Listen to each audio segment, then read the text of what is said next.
আমি নিজেও একটু অবাক হয়েছি যে তেমন কিন্তু বিদ্যুৎ যায় নাই। বিদ্যুৎ যায় নাকি 24 আওয়ার্স এর ম্যাক্সিমাম টাইমে বিদ্যুৎ ছিল। আমি নিজে এটা পিরোজপুর বলছেন? হ্যাঁ, পিরোজপুর। তাহলে ঝালকাঠির সাথে কি কোনো শত্রুতা আছে? পিরোজপুরের ঠিক পাশেই হচ্ছে ঝালকাঠি জেলা। ডক্টর ফাইজুল হকের এলাকাতে ইচ্ছাকৃতভাবে এবং আপনি মানে এই যে শত্রুতা করে হয়তো বিদ্যুৎ দিচ্ছেন তো আমাদের আস্থা আছে কিন্তু এই সরকারের প্রতি, সরকারের প্রধানের জ্বালানি সংকটটা আসলে এখন কিন্তু শুধু আমাদের দেশেই না, এটা একটা গ্লোবাল ক্রাইসিস। বিশেষ করে মিডল ইস্ট যুদ্ধের পরে এই যে ইরানের সাথে ইসরায়েল কিংবা আমেরিকার এই যুদ্ধের পরে কিন্তু একটা গ্লোবালি একটা ক্রাইসিস তৈরি হয়েছে। না, আপনার মন্ত্রী তো এটাও বলে নাই। আপনার মন্ত্রী বলছে যে কোথাও লোডশেডিং নেই। কোথাও লোডশেডিং নেই। মন্ত্রী মহোদয় যদি এই কথা বলে থাকেন, তবে লোডশেডিং মোর অর লেস থাকতে পারে। না, আমি স্পষ্টভাবে কোথাও লোডশেডিং নাই। বিশেষ করে গ্রামাঞ্চলের কথা তো তিনি একদম মিন করেছেন।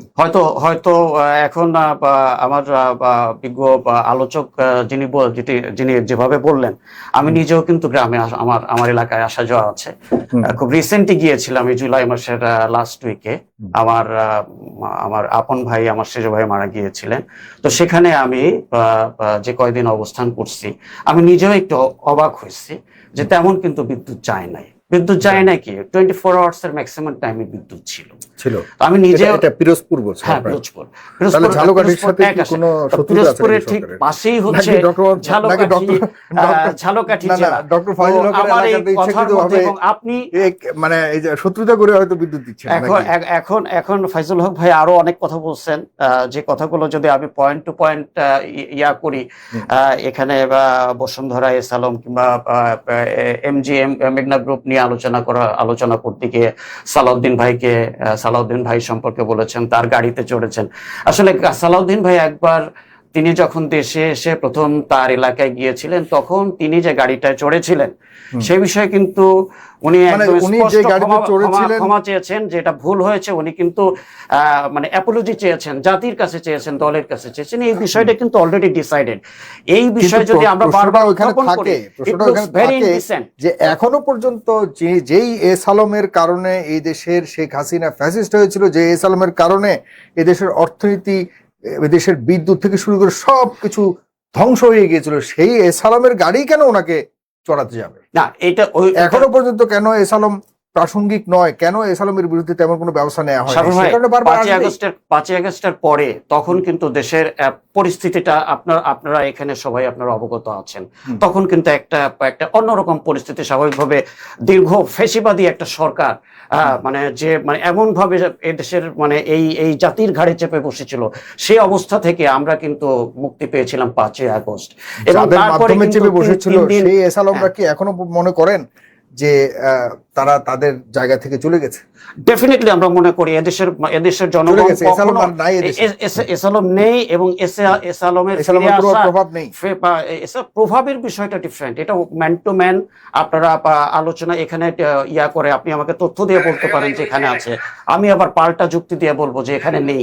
সেটা প্রভাব একটা আপনাকে আমি একটা জিনিস বলি, 17 বছরের একটা দুঃশাসন, 17 বছরের ফ্যাসিজম, একটা ফ্যাসিস্ট সরকারের, সেটা কি আমরা 17 দিনে কি নিরসন করা সম্ভব? আপনি কি চ্যালেঞ্জ করতে পারবেন? আজকে জামাত ইসলামী, মানে আপনি ধরেন জামাত ইসলামী ক্ষমতায় আসলে কি এই 5 মাসে কি দেশের পরিস্থিতি কি একদম সম্পূর্ণ চেঞ্জ করে ফেলতে পারত? আরো ভয়ঙ্কর অধপতন হতে পারত। এটা আমি বিশ্বাস করি। তাহলে আমি ওই আশারের গল্প শুনতে রাজি না। আমার কথা হলো, বর্তমানে বিএনপি আছে, বিএনপির কথাই বলেন। বিএনপি কি আসলে কি ধরে রাখতে পেরেছে যেটা জামাতের সময় হতো? বিএনপি কি সেই জায়গা থেকে আরো ভালো কিছু দেখাতে পারছে বলে মনে করছেন? আমি আশাবাদী, আমি মানে উই আর অলওয়েজ অপটিমিস্টিক। 6 মাস কিন্তু চলে গেছে। 6 মাস গেছে। আপনি নিজেও স্বীকার করেন, আমার সহ আলোচকও স্বীকার করেন যে আমরা যদি দেশকে একটা জাহাজের সাথে তুলনা করি, এই জাহাজের স্টিয়ারিংটা কার হাতে? এই স্টিয়ারিংটাকে কিন্তু জনাব তারেক রহমানের হাতে। হ্যাঁ, সে কিন্তু শহীদ প্রেসিডেন্ট জিয়াউর রহমানের ছেলে, বেগম খালেদা জিয়ার ছেলে। সে কিন্তু ফ্রম হিজ চাইল্ডহুড, সে মানে প্রথম তার শৈশব থেকেই দেখছে দেশ শাসন কি, দেশ কিভাবে চালাইতে হয়, দেশের মানুষকে, দেশের জনগণের কল্যাণ কিভাবে করতে হয়, দেশকে কিভাবে আধুনিক রাষ্ট্রে রূপান্তরিত করতে হয়। জিয়াউর রহমান মাত্র 3.5 বছরে দেখিয়ে দিয়েছেন যে একটা দেশকে কিভাবে তলাবিহীন ঝুড়ির থেকে একটা মডারেট একটা আধুনিক রাষ্ট্রে পরিণত করতে হয়, যেখানে সে দেশে গার্মেন্ট শিল্পকে, দেশে এখানে কিছু কি বলে আমাদের শ্রম বাজারকে সে আমাদের দেশে প্রতিষ্ঠিত করেছেন, আমাদের দেশকে একটা আধুনিক রাষ্ট্র হিসেবে খুব অল্প সময়ের মধ্যে সে পরিণত করেছেন। এবং যার দরুন তার তার অনেস্টি, তার অ্যাক্টিভিটি, তার ইফিসিয়েন্সির মাধ্যমে কিন্তু তিনি জনগণের আস্থা অর্জন করছেন, তার সততার মাধ্যমে তিনি দেখিয়ে দিয়েছেন, এবং সেই কারণে কিন্তু তিনি মানুষের অন্তরে অবস্থান করে নিয়েছেন। সাগর ভাই, আপনাকে বুঝতে হবে যে দেশের শাসনভার এখন তারেক রহমানের হাতে। Morning shows the day. সে তারেক রহমান এই দেশের শাসনভার ক্ষমতা, তারেক রহমানের ব্যক্তিগত অবস্থান নিয়ে, দৃষ্টিভঙ্গি নিয়ে কিন্তু তেমন প্রশ্ন নেই। তিনি চমৎকার ভাবে দেশ পরিচালনা করবার চেষ্টা করছেন। হ্যাঁ, কিন্তু তার আশপাশে যে মন্ত্রীরা যেভাবে গুরুত্বপূর্ণ ইস্যুগুলি নিয়ে যেভাবে অবস্থান ব্যক্ত করছেন, সেটি নিয়েই সবার মনে প্রশ্ন জাগছে। বিদ্যুৎ বলুন, বিদ্যুৎ সংকট বলুন, এই যে বিদ্যুৎ সংকটের অন্যতম কারণ আমরা ফেস করছি, এবং সামনে জ্বালানি সংকটের জন্য যে বিশাল একটা আয়োজন করা হচ্ছে, ষড়যন্ত্র হিসেবে বলতে চাচ্ছে এনসিপি থেকে শুরু করে জামাত ইসলামের নেতারা বলছে যে এই প্রাইভেটাইজেশন যদি করা হয়, প্রাইভেটাইজেশনের নামে যদি এই ধরনের কোম্পানিগুলি যদি দিয়ে দেওয়া হয়, এটি তো আমার কাছে মনে হয় না এখন পর্যন্ত যারা তারেক রহমান প্রধানমন্ত্রী হিসেবে এই ধরনের কোনো ঘোষণা দিয়েছে। কিন্তু তার মন্ত্রীরা তো স্পষ্টভাবে আজকে ঘোষণা দিয়েছে যে আমরা প্রাইভেটাইজেশনে যাচ্ছি।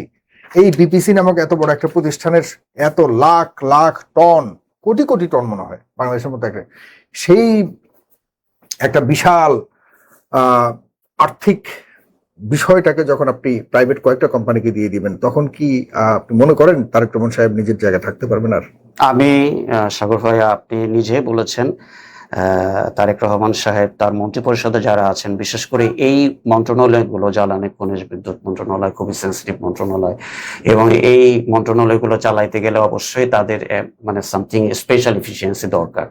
তো সেখানে উনি যে আজকে যে ঘোষণা দিয়েছেন, আমি সঠিক জানি না ওনার এই ঘোষণা। এবং একটা জিনিস এখানে আপনার এই যে এখানে আছে যে আমাদের সরকার প্রাইভেট ইনভেস্টমেন্ট ফ্রেন্ডলি। আমার কথা হচ্ছে যে জ্বালানি খাতকে টোটালি প্রাইভেটাইজেশন সেক্টরে দিবে কিনা সেটা সরকারের সিদ্ধান্তের বিষয়, কিন্তু কিছু কোম্পানির নাম আসতেছে, আমাদের গাত্রদাহ কিন্তু এখানে হচ্ছে। এখানে আমি আপনাদের সাথে একমত হতে চাই, এই কোম্পানিগুলোর কিন্তু বেড়ে ওঠা, এই কোম্পানিগুলোর বিতর্কিত হওয়া, এই কোম্পানিগুলোর অ্যাক্টিভিটিস কিন্তু আমাদের জনগণের বিরুদ্ধে গেছে। দ্যাটস ওয়াই এই কোম্পানিগুলোর নাম যখন আমরা শুনি, কিংবা আমাদের সরকারের দায়িত্বশীল মন্ত্রীদের কাছ থেকে কিংবা দায়িত্বশীল ব্যক্তিদের কাছ থেকে যখন এই কোম্পানিগুলোর নাম আসে, তখন কিন্তু আমরাও এদেশের জনগণের সাথে, আমরাও তো জনগণ, আমরা হয়তো পলিটিক্যালি ইনভলভ কিংবা আমরা একজন পলিটিক্যাল অ্যাক্টিভিস্ট, আমরাও কিন্তু এই নামগুলো শুনলে ভীত সন্ত্রস্ত হই। এবং আমরা আশা করবো যেন তারেক রহমান এই নামগুলোর সাথে অন্তত আমরা এখানে এখনো আরো আমাদের প্রাইভেটাইজেশনে আরো ভালো ভালো কোম্পানি আছে, হ্যাঁ, প্রাইভেট ফ্রেম, আর তারা যদি প্রাইভেট ইনভেস্টমেন্ট ফ্রেন্ডলি, তো অবশ্যই ভালো জিনিস, কারণ ইনভেস্টমেন্ট ছাড়া তো আসলে আমাদের অর্থনীতিকে গতিশীল করা যাবে না। ডেফিনেটলি উই নিড ইনভেস্টমেন্ট, সেটা ফরেন ইনভেস্টমেন্ট, লোকাল ইনভেস্টমেন্ট, সব ধরনের ইনভেস্টমেন্ট দরকার। আপনি তো, আমরা এখন যে অবস্থায় আছে, আমাদের এই জায়গা থেকে তো আমরা গতিশীল হইতে চাই, আমরা নিরবচ্ছিন্ন বিদ্যুৎ পাইতে চাই। একসময় দেখছেন যে ওই ফ্যাসিস্ট সরকারের যিনি প্রধানমন্ত্রী ছিলেন, তারা কুইক রেন্টাল করে হাজার হাজার কোটি টাকা দুর্নীতি করছে, সেই টাকাও দেশের বাইরে পাচার হয়েছে, এবং অনেক কোম্পানি কিন্তু এখানে দুর্নীতিবাজ কোম্পানি তৈরি হয়েছে। আমরা এইসব কোম্পানির নাম শুনলে আমরাও কিন্তু জনগণের সাথে আমরাও ভীত সন্ত্রস্ত হই। তো আমাদের আস্থা আছে কিন্তু এই সরকারের প্রতি, সরকারের প্রধানের প্রতি।